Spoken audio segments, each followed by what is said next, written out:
Syracuse taking on West Virginia once again, this time in the Pinstripe Bowl. Ben Peck alongside Darius Joshua for a special web edition of Cuse Countdown, looking up to the big game.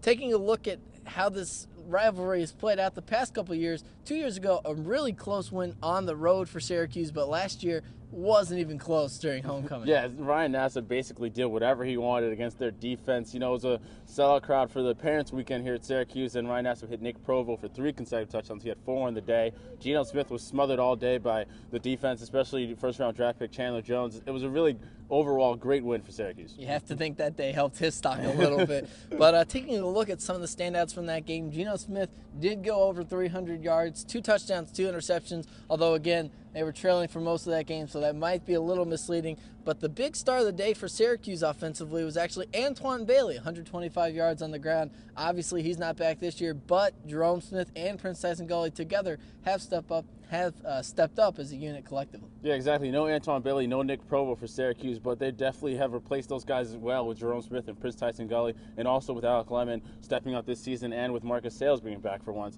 And on the West Virginia side, they have all the same weapons. Geno Smith, Tavon Austin, Stedman Bailey, they all stayed. So that's going to be another prolific offense, a very top 10 scoring offense, and it's going to be really tough on the Syracuse defense. You mentioned some guys who were definitely looked to be some key players, some of the West Virginia receivers, the SU backfield, and obviously everyone's going to be looking out for those defenses. But in the end, who's your X factor this game, the group or unit or person that could really end up making a big difference in the outcome? Yeah, I think it's going to be the 2 guys that Syracuse needs to key on. You know, mostly I think everyone's going to really be concerned about Syracuse's pass secondary defense. They're going to have to really focus on Tavon Austin and Stedman Bailey. Those guys are fast. They have a lot of receptions, and they both lead the team in Stedman Bailey's first in touchdowns and Tavon Austin is second.